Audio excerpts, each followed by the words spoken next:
Cotton. Miss Morrison, in 1993, a serial rapist and murderer named Liddell Lee entered the home of Deborah Reese, a newlywed and a mother of a 7-year-old, in Jacksonville, Arkansas. He beat her 36 times with a tire thumper, and then he finished the job by strangling her to death. 2 years later, he was convicted by a jury and sentenced to death based on eyewitness testimony and his possession of her stolen property. After his arrest, he was also connected to other crimes, and he was convicted of 2 rapes, charged in 2 more rapes and another murder. The prosecutors decided against pursuing that additional murder charge since he was already sentenced to death. After more than 20 years, including numerous frivolous appeals and motions for delay, Lee was finally brought to justice in 2017 when his death sentence was carried out with approval from the Supreme Court. You accused Arkansas of, quote, rushing through the execution, even though it had taken 20 years at that point, and you tried to get even more delay. And even after Lee was executed, you continued to try to cast doubt on his guilt with new DNA tests, which proved inconclusive. Do you believe that Liddell Lee committed the rapes and murders he was accused and convicted of committing? Thank you, Senator Cotton. As you indicated, I became co-counsel for Mr. Lee about 2 weeks prior to his execution at the request of some Arkansas attorneys who wanted me to evaluate a claim for DNA evidence that had never been litigated in the courts. None of Mr. Lee's prior attorneys before his execution date was set had ever asked the court to allow post-conviction DNA testing, even though your home state has a law which provides for it. And in fact, one of Mr. Lee's attorneys later admitted that he suffered from a serious alcohol and drug problem and did not provide Mr. Lee with the representation that he was constitutionally entitled to. So I was involved simply in his request for DNA testing. As you know, we were unsuccessful.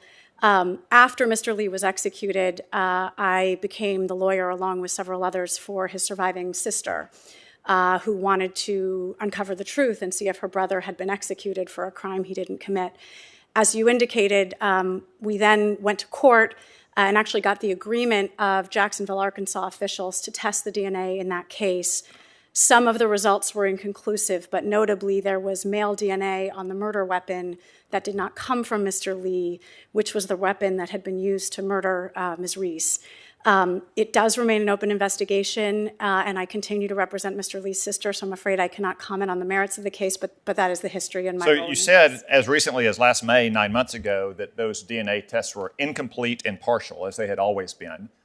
And he was not convicted at any point on the basis of DNA evidence. He was convicted on the basis of eyewitness testimony and his possession of Ms. Reese's stolen property. So I will ask you again a simple question. Do you believe that Liddell Lee is guilty of the murder and the rapes he was convicted of? Senator, you're correct. Incomplete and partial is different than inconclusive. They have pretty precise scientific meanings. I don't mean to mince words, but I've been trained by scientists, as many lawyers are not, to be careful in the use of those terms. I do continue to represent Mr. Lee's sister, and it would be unfortunately, I cannot, in my role as an attorney, comment on the merits, and certainly on my former client's guilt or innocence. I can tell you that there is a significant amount of compelling evidence in favor of his innocence. We would not have taken the case. Compelling evidence that court somehow overlooked for 22 years until he was executed? Senator, I have represented many individuals who were exonerated by DNA, who lost dozens of appeals in courts because DNA was not available, and eyewitness identification, which you reference, is actually the single leading proven cause of wrongful conviction. So certainly some of those convictions are rightful ones, some are wrongful, and we have learned that it's through DNA that we can... Holly Lodge-Meyer is the prosecuting attorney who tried this case. She was a prosecutor for 27 years. It was the only death penalty case she ever pursued because it was so heinous. Do you think you know better than she does about Liddell Lee's guilt or innocence? Senator, I'm sure that Ms. Lodge worked very hard to pursue what she thought was a just result, as have many prosecutors who, through no fault of their own, ended up wrongfully convicting innocent people. And I think what we can hope from our system is that all of us as human beings will take an open and fair look at the evidence, including new technology that was not available to Ms. Lodge. As he walked to the execution chamber on the night of his execution, he looked at the warden and smirked and said, this ain't happening, y'all are taking me back. Are you proud that you encourage such defiance in convicted murderers? Senator, I don't believe that anything in my career has ever encouraged defiance or disrespect for the process, and I know that Mr. Lee maintained his actual innocence until his execution. Would you like to say anything today to Deborah Reese's family? Thank you, Senator, for that opportunity. There is no question that Ms. Reese suffered a horrible death that no one in this world should suffer, and my heart goes out to her and her family for their loss, and I only hope that the right person was convicted and executed, because the contrary is unimaginable. Anything you'd like to say to the 3 women who Liddell Lee raped?